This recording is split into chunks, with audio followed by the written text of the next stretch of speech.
கண்களை மூடி நம்ம ஆண்டவரை நோக்கி பார்ப்போம். Let us bow our heads in prayer before we meditate the word of God today. கேளுங்க, என்கிட்ட பேசுங்க Let us ask God, Lord, speak to me. கர்த்தருடைய சத்தம் மட்டும்தான் நம்ம வாழ்க்கையை மாற்றும். Why? Is because the only God's voice can change our life. பரிசுத்த ஆவியானவர் மட்டும்தான் ஒரு மனுஷனை மாற்ற முடியும், ஆசீர்வதிக்க முடியும். Only the Holy Spirit can change a man's life and bless him. சொல்லுமா, ஆண்டவரே என்னோடு கூட பேசும். Lord, let us ask him, speak to me. பரிசுத்த ஆவியானவரே நீர் என்னோடு கூட இடைப்படும். Holy Spirit, work in midst of me. இந்த இடம் முழுவதையும் உம்முடைய ஆளுகைக்குள் அர்ப்பணிக்கிறோம். We surrender this place into your hands. எல்லா தடைகளை நீர் மாற்றி போடும். Lord, you change every situation. கேட்டிங்களா? என்னோடு பேசுங்க ஆண்டவரே. Lord, speak to me. என் இருதயத்தை திறங்க. Open up my heart. காதுகளை திறங்க. Open up my ears. என் இருதயத்தை நல்ல நிலமா மாத்துங்க. Lord, make my heart into a good soil. இயேசுவின் நாமத்தில் பிதாவே. In Jesus' most mighty name. Amen. Amen. இன்னைக்கு கூட நம்ம தியானிக்க போற வேத பகுதி மார்க் எழுதின சுவிசேஷம் 11ஆம் அதிகாரம். எல்லாருக்குமே ரொம்ப ஃபெமிலியரான ஒரு வேத பகுதி. So this passage is a very familiar passage to all of you, I would say. திருப்பிக் கொள்வோமா? மார்க் 11ஆம் அதிகாரம். Mark chapter 11. எல்லாரும் சேர்ந்து இதை நம்ம வாசிக்க போறோம். நீங்க டிஸ்ப்ளே பண்றீங்களா? Mark chapter 11 from verses 1 to 10. Mark 11ஆம் அதிகாரம் 1ஆம் வசனத்தில் இருந்து 10ஆம் வசனம் வாசிப்போமா? சேர்ந்து ஒலிவமலைக்கு அருகான பெத்பகே பெத்தானியா என்னும் ஊர்களுக்கு வந்தபோது அவர் தம்முடைய சீஷரில் 2 பேரை நோக்கி, உங்களுக்கு எதிரே இருக்கிற கிராமத்துக்கு போங்கள். அதில் பிரவேசித்த உடனே மனுஷர் ஒருவரும் ஒரு காலும் ஏறியிராத ஒரு கழுதை குட்டியை கட்டியிருக்க காண்பீர்கள். அதை அவிழ்த்து கொண்டு வாருங்கள். ஏன் இப்படி செய்கிறீர்கள் என்று ஒருவர் உங்களிடத்தில் கேட்டால், இது ஆண்டவருக்கு வேண்டும் என்று சொல்லுங்கள், உடனே அதை இவ்விடத்திற்கு அனுப்பி விடுவான் என்று சொல்லி அவர்களை அனுப்பினார். அவர்கள் போய் வெளியே இருவழி சந்தியில் ஒரு வாசலருகே கட்டியிருந்த அந்த குட்டியை கண்டு அதை அவிழ்த்தார்கள். அப்பொழுது அங்கே நின்றவர்களில் சிலர், நீங்கள் குட்டியை அவிழ்க்கிறது என்னவென்றார்கள். இயேசு கற்பித்தபடியே அவர்களுக்கு உத்தரவு சொன்னார்கள். அப்பொழுது அவர்களை போக விட்டார்கள். அவர்கள் அந்த குட்டியை இயேசுவினிடத்தில் கொண்டு வந்து அதன் மேல் தங்கள் வஸ்திரங்களை போட்டார்கள். அவர் அதன் மேல் ஏறி போனார். அநேக தங்கள் வஸ்திரங்களை வழியிலே விரித்தார்கள். வேறு சிலர் மரக்கலைகளை தரித்து வழியிலே பரப்பினார்கள். முன் நடப்பாரும் பின் நடப்பாரும், ஓசன்னா, கர்த்தரின் நாமத்தினாலே வருகிறவர் ஸ்தோத்திரிக்கப்பட்டவர், கர்த்தரின் நாமத்தினாலே வருகிற நம்முடைய பிதாவாகிய தாவீதின் ராஜ்யம் ஆசீர்வதிக்கப்படுவதாக, உன்னதத்திலே ஓசன்னா என்று சொல்லி ஆர்ப்பரித்தார்கள். ஆமென். வார்த்தைக்கு கீழ்ப்படிந்து சேர்ந்து வாசித்த உங்கள் ஒவ்வொருவரையும் கர்த்தர் ஆசீர்வதிப்பாராக. ஆமென். கீழ்ப்படியாம வாசிக்காம இருந்தவர்களையும் கர்த்தர் ஆசீர்வதிப்பாராக. ஆமென். சரி, ஓகே. இந்த மார்க் 11ஆம் அதிகாரம் எல்லாருக்குமே தெரிஞ்ச ஒரு பேசேஜ் தான். So this Mark 11 is a very familiar passage to all of us here. So இன்னைக்கு கொஞ்சம் வித்தியாசமான கோணத்துல, So in a different way today, இன்னைக்கு நம்ம தியானிக்க போறோம். we are going to meditate this passage. என்னன்னா, எப்பவுமே மனுஷங்களை பத்தி பேசி பேசி பேசி நம்மளுக்கு போர் அடிச்சு போச்சு. What is it? We are always talking about men and we have become bored about it. So இந்த பேசேஜ்ல மனுஷன் இல்லாத ஒரு விஷயம் இருக்குது. So there is something that is not about men in this passage. ஆண்டவர் தெரிந்து கொண்ட ஒரு பாத்திரம். It is about a pot, a vessel that God has chosen. அத குறித்து அதிலேந்து நம்ம என்ன கற்றுக்கொள்ள போகிறோம், அததான் இன்னைக்கு நம்ம பார்க்க போறோம். And that is what we are going to meditate today, and what we can learn from this vessel. எத்தனை பேர் கவனிச்சீங்க 10 வசனம் படிக்கும்போது? How many of you listen to the 10 verses? So மனுஷன் இல்லாம ஒரு விஷயத்தை ஒண்ணே ஆண்டவர் தெரிந்து கொண்டார். So God chose something that is not man. என்னது அது? What is it? சத்தமா என்னது? கழுதை. It is an eagle. நம்முடைய ராஜாதி ராஜாவாகிய கிறிஸ்து. Sorry, it's a donkey. My bad. ராஜாதி ராஜாவாகிய இயேசு கிறிஸ்து. So Jesus Christ, the King. அவர் எதை தெரிந்து கொண்டார்? So what did he choose? எதை தெரிந்து கொண்டார்? மற்ற ராஜாவா இருக்கிறவங்க எதை தெரிந்து கொள்ளுவாங்க? What would other kings choose as their vessel, as their transportation? சொல்லுங்களே, எதை தெரிந்து கொள்வாங்க? குதிரை. They would choose a horse. ஏன்னா குதிரையில டக் டக் டக்னு போறது ஒரு பெருமையான விஷயம். It is because the way the horse gallops is a prideful thing. என் குதிரைக்கும் கழுதைக்கும் என்ன வித்தியாசம்? What is the difference between a horse and a donkey? சொல்லுங்க, யாரு நிறைய சொல்றாங்க? குதிரை என்ன செய்யும்? டாய் சொல்லுங்க. What- குதிரை வேகமா ஓடும். Very The good. horse runs கழுதை really fast. The donkey walks really slow. மெதுவா போகும். வேற? What other differences are there? புரியல. என்னது? கழுதை வந்து நிறைய பொதியை என்ன செய்யும்? சுமக்கும். அப்ப குதிரை எதுவுமே சுமக்காதா? ஓகே. குதிரை வந்து கம்மியா தான், கழுதை போல சுமக்காது, கொஞ்சமா சுமக்கும். So a horse only bears a little bit of weight rather than the donkey. வேற? ஏன் குதிரையை தேர்ந்தெடுப்பாங்க? நீங்க உங்களுக்கு ஒரு ஆப்ஷன் கொடுக்கறாங்க. ஓகே, ஏறி போட்டோ, நம்ம எல்லாம் தாய்லாந்து போகும்போது எல்லாரும் குதிரை மேல ஏறி photo பிடிச்சோம்ல. So remember when we went to Thailand for our church camp and we all sat on the horse and took pictures. உங்களுக்கு ஒரு ஆப்ஷன் கொடுக்கறாங்க. கழுதையும் குதிரையும் நிக்க வச்சு எது மேல நீங்க ஏற போறீங்க, போட்டோ பிடிப்போம், எதை சூஸ் பண்ணுவீங்க? So if you're given an option to either sit on a horse or a donkey, what will you choose? எதை சூஸ் பண்ணுவீங்க? குதிரை. பாருங்க, எல்லாரும் குதிரை தான். You will obviously choose the horse, right? ஏன் கழுதையை சூஸ் பண்ண மாட்டோம்? Why would we not choose the donkey? ஏன்? அது மெதுவா போகும், எக்ஸைட்டடா இருக்காதுல்ல. வேகமா போனாதான் பயங்கர எக்ஸைட்டடா இருக்கும். There is not a lot of excitement about the donkey. வேற என்னஸ்ட்? குட்டையா குள்ளமா இருக்கும். குதிரை ஹார்ஸ் ஹைட்டா இருக்கும், கழுதை அவ்வளவா ஹைட் இருக்காது. So a donkey is short in height and a horse is very tall in height. அப்புறம் வேற? இது கழுதை அமைதியா இருக்கும். So a donkey is quiet. Very good. ஐயோ, கயந்திகாக்கு ஒரு கிளாப் பண்ணுவோமா? சூப்பர். நான் எக்ஸ்பெக்ட் பண்ண பாயிண்ட் சொல்லிட்டாங்க. கழுதை என்ன செய்யாது? குதிரை போல அழகா இருக்காது. So a donkey is not as beautiful as a horse. அப்புறம் What are the differences there? வேற?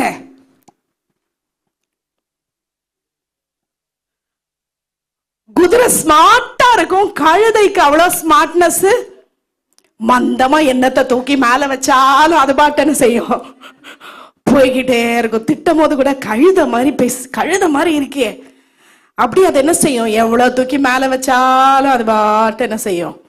போகும். So a horse is smart, unlike a donkey. For example, if you put something on it, it wouldn't even know what it's on him. It's on it. வேற? குதிரை என்ன எதுக்கு நம்ம prefer பண்ணுவோம்? குதிரை கோவம் வந்தா எத்துமா? Okay okay. வேற? கழுதையே எத்துமா? கழுதையே எத்துமாப்பா. ஓகே. வேற? ஓகே, குதிரை வந்து பந்தயத்துக்கு. So they will use horses for battles. So இதெல்லாம் ரெண்டுத்தையும் கம்பேர் பண்ணும்போது எது நம்மளுடைய பார்வையில நம்மளுக்கு ஸ்பெஷலா விசேஷமா தோணுது? குதிரையா கழுதையா? So when we compare these two animals, which one is more special in our eyes? எதுல போறது நமக்கு பெருமையை தரும்? குதிரையா கழுதையா? Which one gives us pride and dignity whenever we travel? கழுதை. It is கழுதை இல்ல, குதிரை. It is the horse. சரியா? அப்ப பாருங்க, ராஜாக்கள் பெரிய மனிதர்கள் அவங்க குதிரையில போறதான் எப்படி ஒரு ஆனரா ஒரு பெருமையா கருதுவாங்க. கழுதையை யாரும் என்ன செய்ய மாட்டாங்க, அவ்வளவா கேர் பண்ண மாட்டாங்க. So kings or people with high authority, they will make horses as their transportation other than donkeys, because they see it as their pride and honor. இந்த வேத பகுதியில சொல்லப்பட்ட ஒரு சம்பவம் இயேசு கிறிஸ்துவினுடைய வரலாற்றுல ரொம்ப முக்கியமான ஒரு விஷயமாய் இன்றும் பேசப்படுகிறது. An event that happened in this passage is really important in Jesus's life, and it's still spoken about today. இந்த முக்கியமான ஒரு சம்பவத்துல This important event, இயேசு எதை தெரிந்தெடுத்தார்? கழுதையை தான் தெரிந்தெடுத்தார். Jesus had chosen a donkey. இந்த நாளில நாம எதை குறித்து நம்ம தியானிக்க போறோம் அப்படின்னா, This day what we are going to meditate about is எல்லாராலும் புறக்கணிக்கப்பட்ட அற்பமா எண்ணப்படுகிற கழுதையை தான் ஆண்டவர் என்ன செஞ்சாரு? தெரிந்தெடுத்தார். Jesus chose a donkey that no one liked, that everyone thought bad of. ஏன் அப்படின்னா, கழுதையுடைய 3 குணாதிசயங்களை நாம இன்றைக்கு பார்க்க போகிறோம். Why? Because we are going to see about 3 of the donkey's character traits. இந்த கழுதை ரொம்ப அட்ராக்டிவா இல்ல. The donkey is not really attractive. இந்த கழுதை குதிரையை போல பவர்ஃபுல்லா இல்ல. This donkey is not as powerful as a horse. இந்த கழுதைய குதிரையை போல வச்சு கொண்டாட மாட்டாங்க. They will not celebrate with a donkey. ஆனாலும் இந்த கழுதையானது இயேசு கிறிஸ்துவினால தெரிந்தெடுக்கப்பட்டது. But hallelujah. this donkey was chosen by Jesus Christ. ஆண்டவர் உங்களோட அப்பியரன்ஸ், உங்களுடைய என்னுடைய அப்பியரன்ஸ பார்த்து, நம்மளுடைய வெளித்தோற்றத்தை பார்த்து நம்மள ஒரு நாளும் சூஸ் பண்றதே இல்ல. God will never ever choose us based on our appearance. நம்மளுடைய ஸ்டேட்டஸ பார்த்து அவர் சூஸ் He is பண்றதே not கிடையாது. someone to choose us based on our status. நம்மளுடைய டேலண்ட பார்த்து அவர் சூஸ் பண்றதே கிடையாது. He is not choosing based on our talents. எதை பார்த்து அவர் சூஸ் What பண்ணுவார்? is he choosing based on? நம்முடைய இருதயம் எப்படி இருக்குதோ அதை பார்த்து தான் ஆண்டவர் நம்மள சூஸ் பண்ணுகிற தேவனாக He is இருக்கிறார். only choosing based on how our heart is. இந்த கழுதை வேணா எல்லாருக்கும் கவர்ந்து இழுக்கிற ஒரு சென்டர் ஆஃப் அட்ராக்ஷனா இல்லாம இருக்கலாம். This donkey may not be a center of attraction for many people, ஆனா இந்த கழுதையை தான் ஆண்டவர் அவர் தெரிந்து கொண்டார். but this donkey is the one that is chosen by God. இந்த நாளில This day, இந்த கழுதை கிட்ட இருந்து நம்ம ஏன் கழுதையை ஆண்டவர் தேர்ந்தெடுத்தார்னா, why God chose a donkey இந்த is கழுதை எப்படி இருந்துச்சுன்னு நம்ம பார்த்தோம். ஒரு மூலையில அவர் என்ன செஞ்சப்பட்டிருந்தது, கட்டப்பட்டு இருந்துச்சு. the donkey was tied to a corner. அது தாழ்த்தப்பட்ட ஒரு நிலைமையில இருந்துச்சு. It was in a state where it was humbled. அப்ப ஆண்டவர் சொல்றாரு, 2 சீஷரை அவர் அனுப்பி, அந்த கிராமத்துல நீங்க பாருங்க, அங்க கட்டி இருக்கும், அதை அவிழ்த்து கொண்டு எனக்காக கொண்டு வாங்கன்னு ஆண்டவர் முன்குறிக்கப்பட்ட கழுதைய போய் கூட்டிட்டு வர சொல்லி அனுப்புறார். So Jesus sends 2 of his disciples to this village to go take the donkey and come back with the donkey for him. ஏன் ஆண்டவர் அந்த கழுதையை கொண்டு வர சொன்னார்? Why did Jesus ask the disciples to take the donkey? அதுகிட்ட இருந்த ஒரு தாழ்மையான இருதயம். Because it had a humble heart. So முதலாவது நாம கற்றுக்கொள்ள விரும்புகிறது stay humble. So the first thing that we are learning today is, ஆண்டவர் உன்னை அவர் தன்னுடைய கரத்துல எடுக்கணும்னா, if you want God to take you up in his own hand, ஒருவேளை உன்னுடைய வாழ்க்கையில உனக்கு தாளந்துகள் இல்லாம இருக்கலாம். in your life you may not have talents. உன்னுடைய வாழ்க்கையில பெரிய ஸ்டேட்டஸ் இல்லாம You இருக்கலாம். may not have a big status in your படிப்பு life. இல்லாம You இருக்கலாம். may have no education. பெருசா வெளியில சொல்ற அளவுக்கு எந்த ஒரு திறமையோ பேக்ரவுண்டோ இல்லாம You do இருக்கலாம். not have any skills or background ஆனால் to say ஆண்டவர் about. எப்படிப்பட்டவர்களை அவர் சூஸ் பண்றாருன்னா, But how God chooses his people, தாழ்மையுள்ள இருதயம். those with a humble heart. ஆமென். புரிஞ்சவங்க மாத்திரம் ஆமென் சொல்லுவோமா? Amen. ஆமென். Amen. நல்ல கவனிங்க, ஆண்டவர் தேர்ந்தெடுக்கிறதுக்கு ஒரு மனிதனை சூஸ் பண்றதுக்கு வேற எதையும் பார்க்கல, தாழ்மையுள்ள இருதயம் இருக்குதான்னு பார்க்கறாரு. God is not looking at any other qualities that you have, but the heart that you are with. தாழ்மையுள்ள இருதயம்னா என்னது? What does a humble heart mean? சொல்லுங்க, தாழ்மையுள்ள இருதயம்னா என்னது? Very simple. ஒரு வேதத்திலிருந்து ஒரு நல்ல ஒரு உதாரணத்தை நான் உங்களுக்கு சொல்ல விரும்புகிறேன். I am wishing to tell you an example of this humble எத்தனை பேர் heart. மோசேயை பத்தி How கேள்விப்பட்டிருக்கீங்க? many of you have heard of Moses? நல்லா தூக்குங்க. மோசே எங்க வளர்ந்தாரு? Where did Moses grow up? எங்க வளர்ந்தாரு? எகிப்திய அரண்மனையில வளர்ந்தாரு. He grew up in the palace. அரண்மனையில அவருக்கு எப்படி சாப்பாடு கிடைச்சிருக்கும்? How great of a food he would have அரண்மனையில gotten. அவருக்கு எப்படிப்பட்ட எல்லா வித்தைகள் எல்லாத்துலயும் அவர் பெஸ்டா இருந்திருப்பாரு. How many talents, how many skills he would have had. ஆனால் எல்லாம் அவருக்கு இருந்தபோது, But even if he had everything, ஆண்டவர் மோசேக்கு வைத்த திட்டத்தை ஆண்டவர் மோசேயை கொண்டு ஒண்ணுமே செய்ய முடியல. God could not do anything with Moses that he had for him, the plan. ஏன் அவர் பண்ண முடியலனா, Why could he not do it? மோசேயோட இருதயத்துல தாழ்மை இல்ல. Because Moses was not humble. மோசேக்கு ஒரு பெருமை இருந்துச்சு. Because he was prideful. நான் யாரு தெரியுமா? Do you think who I am? Who do you think I am? இளவரசர். I am a prince. நான் யாரு தெரியுமா? Who do you think I am? எனக்கு எல்லாம் தெரியும். I know everything. நான் யாரு தெரியுமா? Who do you think I am? எனக்கு எல்லா அதிகாரமும் இருக்குது. I have all authority. எல்லாவற்றையும் கற்று தேர்ந்து வல்லவனா நான் இருக்கிறேன்னு மோசேயோட உள்ளத்துல ஒரு பெருமை இருந்துச்சு. He had a pride that he was controlling everything. ஆண்டவரால மோசேயை அதனால பயன்படுத்த முடியல. God could not use Moses because of that. அதனால மோசேயை ஆண்டவர் என்ன பண்ணாரு? That is why what did God do to Moses? அரண்மனையில இருந்து எங்க கொண்டு போனாரு? வனாந்திரத்துக்கு கொண்டு He போனாரு. brought him to the wilderness from the palace. எத்தனை வருஷம் வனாந்திரத்துல வச்சாரு? How many years was he in the wilderness? 40 வருஷம் வச்சாரு. He was there for 40 years. யார் வீட்ல வச்சாரு? Whose house was he in? யார் வீட்ல? மாமனார் வீட்ல. யார் வீட்ல? சத்தமா யார் வீட்ல? மாமனார் வீட்ல ஆண்டவர் வைத்து, மாமனார் வீட்ல வச்சது மாத்திரல்ல, மாமனாருக்கு வேலை செய்யும்படியாய் மோசேயை ஆண்டவர் வைத்தார். So he put Moses in his father-in-law's house, and he also worked as a servant for his father-in-law. என்ன வேலைக்கு வச்சாரு? மாமனாரோட ஆடுகளா மேய்க்கிற வேலையில கொண்டு வந்து He வச்சாரு. was a shepherd for the sheep that they owned. இப்ப அரண்மனையில இருந்த இளவரசன் எங்க இருக்கிறாரு? So where was the prince that was in the palace? தூங்காம இருக்கவங்க மட்டும் சொல்லுங்க. அரண்மனையில இருந்த இளவரசன் இப்ப எங்க இருக்கிறாரு? Where is he now? மாமனார் வீட்ல. அப்புறம் He's in his father-in-law's மாமனாரோட house. ஆட்டம் வச்சு தாடு இல்ல. யாரோட ஆடு? மாமனாரோட வீடு. He's a shepherd for his father-in-law's sheep. ஒரு வருஷம் 2 வருஷம் இல்ல, Not just 1 or 2 years. 40 வருஷம். For 40 years. 40 வருஷம் 40 years. ஆடோட சேர்ந்து பேசி பேசி He was talking with the sheep, அவருக்கும் பேச்சே போயிருச்சு. and he lost his voice. மனைவி கூப்பிட்டா பங்கிறாரு. அவருடைய பேச்சே மாறி போச்சு. So his speech has completely changed. ஆளே அடையாளம் தெரியாம அவருடைய குணாதிசயங்கள் மாறுச்சு. All his character traits were changed. அவருடைய பெருமை எல்லாம் உடைக்கப்பட்டது. His pride was all broken. முன்னாடி சொன்னாரு, First he said, நான் எல்லாம் வல்லவன்னு சொன்னாரு. I am all powerful. ஆனா 40 வருஷம் வனாந்தரத்துல படாத பாடுபட்ட But அப்புறம் after he suffered 40 years in the தாழ்மையுள்ள wilderness, இடத்துக்கு ஆண்டவர் கொண்டு போனதுக்கு God அப்புறம் brought him to a humble place. ஆண்டவர்ட்ட சொல்றாரு, And he said to God, தகுதி இல்ல ஆண்டவரே. I am not deserving. ஆண்டவர் சொல்றாரு, God says, மோசே வா, come Moses, என் பிள்ளைங்களை போய் கூட்டு வரணும், வா.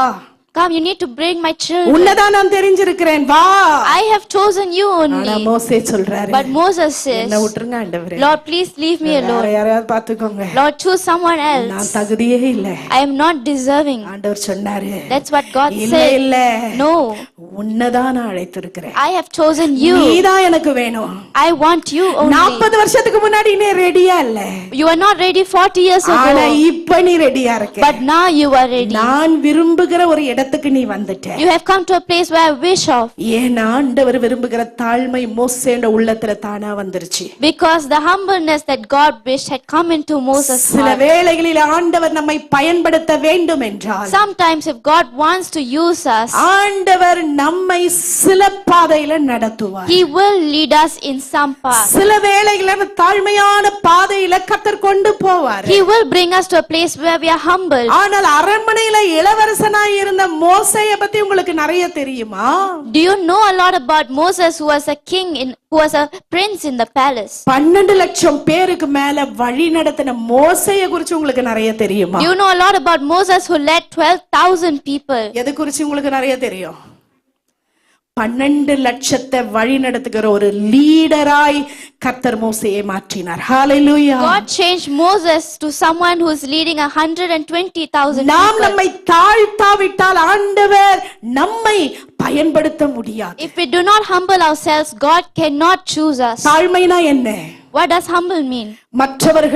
மற்றவர்கள் நம்மை சூழ்ந்திருக்கிறவர்கள் நம்மை ஆண்டவர் வழிநடத்துகிற வைத்திருக்கிற பாதையில நாம் அதை அர்ப்பணித்து ஒப்பு கொடுத்து நம்ம போக வேண்டும். We need to surrender ourselves and go in the path that God has for us.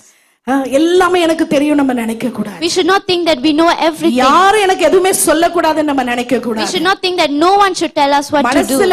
மனதளவிலே நாம் இல்ல, எனக்கு எல்லாமே ஆண்டவர் கொடுத்தது, நான் எல்லாவற்றிலும் எனக்கு தெரியாத விஷயங்கள் எவ்வளோ இருக்குன்னு சொல்லி மனதிலவில நம்ம தாழ்மையான எண்ணம் எப்பொழுதுமே நமக்கு இருக்க வேண்டும். We always need to have humble thoughts that God gave me this, I did not earn this. பாருங்க, மேரி மரியாளை நம்ம எடுத்துக்கொள்ளுகிறோம். Let us take Mary. மரியாள் பாருங்க, தேவதூதன் வந்து சொன்ன உடனே அவங்க என்ன சொல்றாங்க? அப்படியே ஆகட்டும். So when angel came and talked to Mary, மரியாளுக்கு அப்ப கல்யாணம் ஆகல. she was not married then. எவ்வளவு ஒரு அவமானம். How embarrassing it would be. தேவதூதன் வந்து சொல்றாரு, God's angels come உன் and say, வயித்துல ஒரு குழந்தை பிறக்க போகுது. there'll be a child in your womb. அது எவ்வளவு பெரிய அவமானத்தை மரியாள் சந்திக்க வேண்டியது இருந்துச்சு. How much embarrassment, a shame would Mary have to go through. நம்ம ஈஸியா பேசிடுறோம். மரியாள் வயித்துல இயேசு பிறந்தாரு, பரிசுத்த ஆவியினால கர்ப்பம் தரிச்சாரு, ஒரு லைன் தான். We can easily say Jesus was born in Mary's womb. ஆனா யோசிச்சு பாருங்களேன். But imagine, அந்த நாட்களில in those days, ஒரு வயசு பொண்ணு ஒரு திருமணமே ஆகாம கர்ப்பம் தரிக்கும் போது சுத்தி உள்ளவங்களா எவ்வளவு அவமானமா பேசியிருப்பாங்க. imagine a girl getting pregnant with not even being married. How would others think about her? What would others say about her? ஆனால் மேரி என்ன சொன்னாங்க? But what did Mary say? தன்னை தாழ்த்தினாங்க. She humbled herself. பரவாயில்ல, It's okay. எனக்கு அவமானம் வந்தாலும் பரவாயில்ல. Even if I have shame, it's okay. என்னை யாராவது என்ன அபாண்டமா ஏதாவது சொன்னாலும் பரவாயில்ல. If anyone speaks badly of me, it's okay. நான் என்னை தாழ்த்துகிறேன். I humble myself. அப்படியே ஆக கடவுதுன்னு சொன்னாங்க. Let it happen, she said. அதனாலதான் That is why. ஆண்டவர் மரியாளை தெரிந்தேன். That is why God chose Mary. Hallelujah. Hallelujah. சில வேளைகள் நம்ம வாழ்க்கையில என்ன கொண்டாந்து வனாந்தரத்துல விட்டது போல இருக்கேன்னு நம்ம நினைப்போம். We may think, why have you left me in the wilderness, God? என் வாழ்க்கை ரொம்ப ட்ரையா போகுதுன்னு My நினைப்போம். life is going dry. ஏன் என் வாழ்க்கையில இந்த பிரச்சனை எல்லாம் இருக்குதுன்னு நம்ம நினைப்போம். Why do I have this problem? ஆனால் இந்த வனாந்தரம் நம்மள ஒரு பெரிய ஒரு காரியத்துக்கு நம்மை உருவாக்கி கொண்டிருக்கிறது. நம்ம தொடர்ந்து நம்ம ஹம்பிளா இருக்க வேண்டும். But this wilderness is preparing us for a big thing, and we should be humble about it. ஆமென். இந்த கழுதை இந்த படிச்சோம்ல, இந்த பேசேஜ்ல கழுதை மேல ஆண்டவர் ஏறி உட்கார்றாரு. So Jesus sat upon this donkey. So ஜனங்களா என்ன சொன்னாங்க? So what did the people say? ஜனங்களா என்ன சொன்னாங்க? ஓசனான்னு சொன்னாங்க. They said Hosanna. அவங்க ஓசனான்னு பாடினாங்க. They sang Hosanna. இயேசு அங்க கழுதை மேல பவனி போகிறார். Jesus was journeying with the donkey. எப்படி பண்ணாங்க எல்லாரும்? இயேசு ராஜா முன்னே செல்கிறார், ஓசன்னா கீதம் பாடுவோம். பாடுங்க. இயேசு ராஜா முன்னே செல்கிறார், ஓசன்னா கீதம் பாடுவோம். கை தட்டி பாடுவோமா? வேகம் சென்றிடுவோம், ஓசன்னா ஜெயமே, ஓசன்னா ஜெயமே, ஓசன்னா ஜெயம் நமக்கே, ஓசன்னா ஜெயம் நமக்கே. இயேசு ராஜா முன்னே செல்கிறார், ஓசன்னா கீதம் பாடுவோம். வேகம் சென்றிடுவோம், ஓசன்னா ஜெயமே, ஓசன்னா ஜெயமே, ஓசன்னா ஜெயம் நமக்கே, ஓசன்னா ஜெயம் நமக்கே. ஹalleluya. ஓசன்னானா என்ன? ஆண்டவர் உயர்ந்தவர். ஆமென் அப்படின்னு சொல்லி இந்த கழுதைக்கு எல்லாரும் பாட்டு பாடுறாங்க. கழுதைக்கு பாட்டு பாடினாங்களா? இல்ல. கழுதை மேல இயேசு உட்கார்ந்து போகும்போது ஜனங்கள் எல்லாம் ஆர்ப்பரித்தாங்க. So when Jesus was journeying with the donkey, everyone was praising him. இந்த கழுதைக்கு எப்படி இருந்துச்சு தெரியுமா? How this donkey felt? ஒரே excitement. A lot of excitement. ரொம்ப எவ்வளவு பெருமையா இருக்கு. How prideful is this? எல்லாரும் எனக்கு ரொம்ப என்ன ஸ்பெஷலா ட்ரீட் பண்றாங்க. Everyone is treating me specially. எல்லாரும் எனக்காக எல்லாம் விரிக்கிறாங்க. Everyone is coming across for me. நான் அப்படியே சகப்பு கம்பளத்துல நடந்து போறேன். And I'm walking across the red carpet. எவ்வளவு பெருமை. How prideful it is. ஸ்பெஷலா இருக்குன்னு கழுதைக்கு தாங்க முடியல. He could not bear how special it was. அதனால அந்த நாள் முழுசும் பயங்கரமா அது அப்படியே பறந்துகிட்டு இருந்துச்சு. It was flying the whole day. Okay. ஆனா அடுத்த நாள், But the next day, நான் ஒரு கற்பனையில சொல்றேன், இது பைபிள்ல இல்ல, சரியா? I'm saying this as a thought only. அடுத்த நாள் என்ன செய்த? அதே கழுதை, The same donkey, அன்னைக்கு அந்த போன நாள் போன அதே பாதையில, so the same way it walked, அதே எதிர்பார்ப்போடு திருப்பி வருது. it comes with the same ஜனங்களா எனக்கு expectations. ஓலை போடுவாங்க, People will come for me. ஜனங்களா எனக்கு எல்லாத்தையும் விரிப்பாங்க, They will spread across everything for me. அப்படின்னு ஒரு எக்ஸ்பெக்டேஷனோட போச்சு. So it came with high ஆனா expectations. யாருமே அதை கண்டுக்கல. But no one cared about it. யாருமே அதுக்கு ஓசன்னாவும் சொல்ல ஒண்ணுமே சொல்லல. No one sang Hosanna for it. அந்த கழுதையும் பார்த்துச்சு சுத்தி முத்தி யாருமே அதை பார்க்க கூட இல்ல. So the donkey was seeing left and right, and no one was even caring about அது it. ரொம்ப சோகமா இருந்துச்சு. So it became very sad. ஆனா ஒண்ணு அதுக்கு புரிஞ்சுச்சு. But it understood one இவங்க thing. பாடினதெல்லாம் யாருக்காக? All they sang, who was it N for? மேல உட்கார்ந்த இயேசுக்காக. It was for the Jesus who sat இவங்க on me. உயர்த்தினது ஓசனா பாடினதெல்லாம் எனக்கு இல்ல, என் மேல இருந்த They இயேசுவுக்காக. did not sing Hosanna for me, but for Jesus நான் who sat on என்னைக்கு me. என் மேல இருக்கிற இயேசுவை நான் உயர்த்தி நான் என்ன தாழ்மைப்படுறேனோ அது வரைக்கும் தான் ஆண்டவருடைய நாமம் மகிமைப்படும்.